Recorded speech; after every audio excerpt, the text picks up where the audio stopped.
महाराष्ट्रातून तालुक्यातून पुणे या शहरामध्ये शिकण्यासाठी आलेले सर्व आदिवासी बंधू आणि भगिनी, तुमच्या सर्वांसाठी तुमच्या हक्कासाठी तुम्हाला आता रस्त्यावर उतरावं लागले। गेले 11 दिवस प्रत्येक जिल्ह्यामध्ये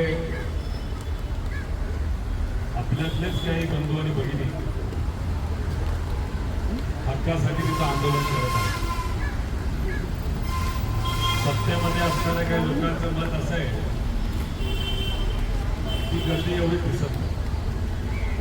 मला त्यांना एवढंच सांगायचं आहे, प्रत्येक जिल्ह्यामध्ये आणि तालुक्यामध्ये जर एवढी मोठी गर्दी असेल आणि त्यांच्यावर जर अन्याय तुम्ही करणार असाल आणि त्यांच्या मागण्या जर मान्य करणार नसेल तर या राज्यातली सर्व ही जी गर्दी युवा शक्ती जर एकत्रित आली तर या सरकारला ते परवडणार नाही। म्हणून सरकारने काही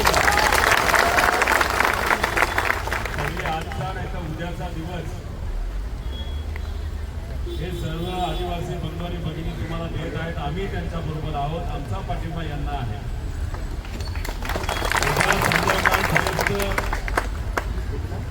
तुम्ही या मुला मुलींच्या मागण्या मान्य केल्या नाही तर या सरकारला हे महागात पडणार आहे, त्यांनी तिथं जाणून घेतलं पाहिजे।